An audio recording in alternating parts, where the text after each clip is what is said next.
Olá! Vamos direto ao ponto na explicação desta lição. Hoje o nosso foco é mergulhar naquela ponte essencial entre a teoria da arquitetura de alto nível e os artefatos on-chain concretos. Tudo isso para garantir uma integração super segura de oráculos na rede Solana. Para construir aplicações robustas que dependem de dados do mundo real, entender a mecânica minuciosa dessas contas não é apenas uma boa ideia, é absolutamente vital. Vamos lá? A nossa agenda para hoje está dividida em 5 passos principais. Primeiro, a arquitetura on-chain. Depois, a referência direta versus cachê, layouts de contas e PDAs em terceiro lugar. Na sequência, o pipeline de validação. E para fechar com chave de ouro, um exemplo prático usando uma stablecoin. Começando então com a seção 1, a arquitetura on-chain e a importância crítica de separar quem produz, quem transporta e quem é proprietário da informação.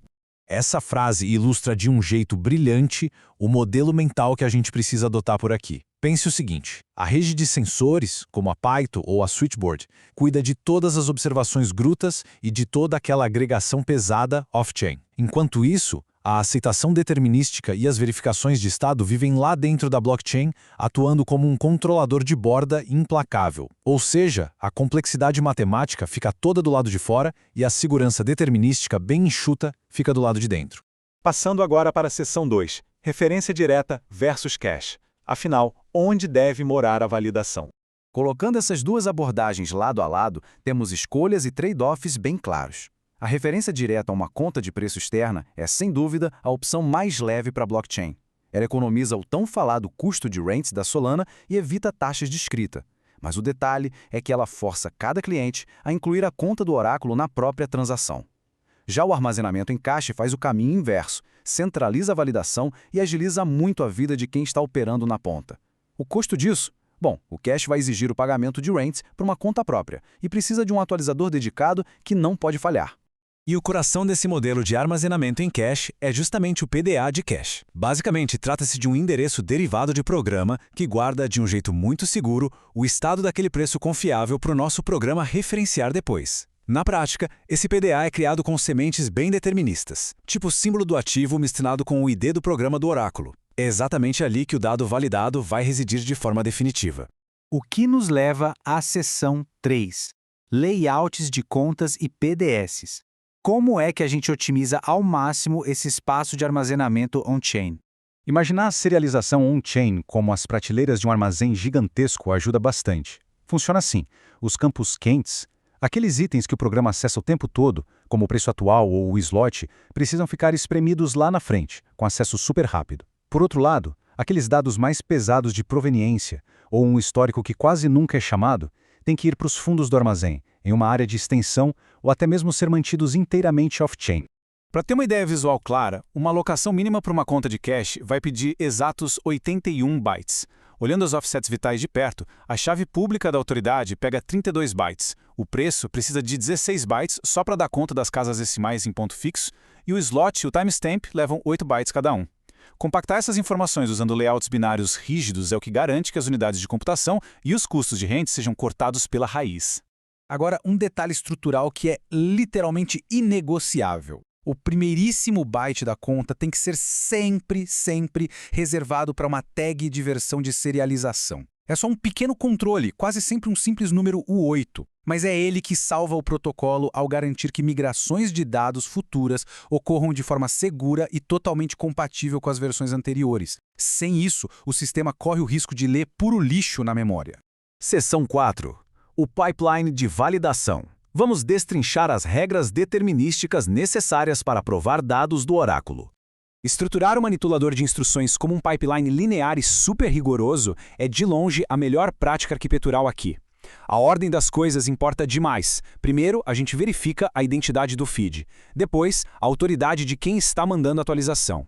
Aí checamos a atualidade do dado e, em seguida, o nível de confiança. Só então fazemos o commit. Seguir essa ordem garante que entradas mal formadas sejam barradas rapidinho e com custo baixo, muito antes de o contrato realizar qualquer conversão matemática cara. E sobre o passo 3, que impõe o delta de slot, ou seja, a checagem de atualidade, é nesse momento que a tolerância abstrata ao risco do protocolo precisa virar um número concreto. Se o mercado tem altíssima frequência, um preço pode virar fumaça e ficar obsoleto em míseros 3 slots da Solana. Já para um ambiente um pouco mais brando, de repente 30 segundos ainda está dentro do aceitável. O importante mesmo é aplicar precisão matemática na regra, sem deixar margem para achismos. Já no passo 4, o foco é verificar o intervalo de confiança, que nada mais é do que a métrica de incerteza reportada pelo próprio oráculo. O pipeline tem a obrigação de rejeitar atualizações sem certeza do dado passado os limites que o protocolo acha seguro. Se a margem de erro der um salto durante um momento de loucura no mercado, o programa simplesmente fecha as portas e recusa aquele dado incerto. Chegamos então à seção 5, o exemplo prático com uma stablecoin, justamente para a gente juntar todas essas peças on-chain e off-chain em um caso real. Para materializar tudo isso, vamos pensar no modelo de uma stablecoin colateralizada. O grande objetivo por trás dessa arquitetura é assegurar que operações críticas, como a emissão e o resgate da moeda, as funções de mint e redeem, rodem sempre em cima de um preço que esteja fresquinho e devidamente validado, e tem que ser feito com uma sobrecarga mínima e custos de rent bem previsíveis. Mapear de forma cirúrgica as funções das contas e quem pode gravar nelas é essencial para o fluxo da transação. Normalmente, isso é disparado por um webhook off-chain. O cache PDA fica como gravável pelo atualizador off-chain, enquanto as contas da PIFE são protegidas estritamente de leitura. Ter essa tabela de responsabilidades claríssima é exatamente o que orienta o sistema sobre quais contas injetar no momento certo. Mas aí surge uma daquelas questões de design que tiram o sono de qualquer dev. O que é que o programa deve fazer se o preço lá no cache ficar obsoleto bem no instante em que a transação está sendo assinada? Se o atualizador off-chain tiver uma falha técnica de 2 segundos, será que a operação da stablecoin tem que falhar junto? É exatamente para resolver esse gargalo que a abordagem híbrida entra em cena, e é uma saída sensacional. Ela trabalha otimizando a vida da aplicação em dias normais, exigindo só a leitura super leve do cache. Mas, se por acaso o cache atrasar e ficar defasado, o contrato inteligente tem um fallback super seguro ativado. Ele passa a cobrar a inclusão direta da conta canônica do oráculo pelo próprio cliente, forçando assim uma revalidação imediata on-chain. É ter o melhor da usabilidade como a rede de segurança intransponível. E para garantir que a infraestrutura off-chain converse lindamente com a blockchain, é preciso seguir um checklist bem técnico. Para construir os webhooks, será necessário parametrizar perfeitamente as sementes dos PDAs, conhecer os offsets de bytes de cor e ter todos os limites numéricos calibrados, desde a tolerância de slots até a margem máxima de erro. Tudo milimetricamente alinhado com a lógica on-chain. Para fechar esta explicação, fica uma provocação importante sobre a arquitetura de software. De que maneira a criação dessas proteções rigorosas, desenhadas no limite dos bytes dentro da blockchain, vai moldar fundamentalmente o design e até a latência de toda a infraestrutura off-chain no futuro? É algo para se refletir. As barreiras de segurança construídas on-chain acabam se tornando a base e a âncora para absolutamente tudo que acontece fora da rede. Compreender isso é a verdadeira chave para dominar o desenvolvimento na Solana. Muito obrigado por acompanhar e até a próxima.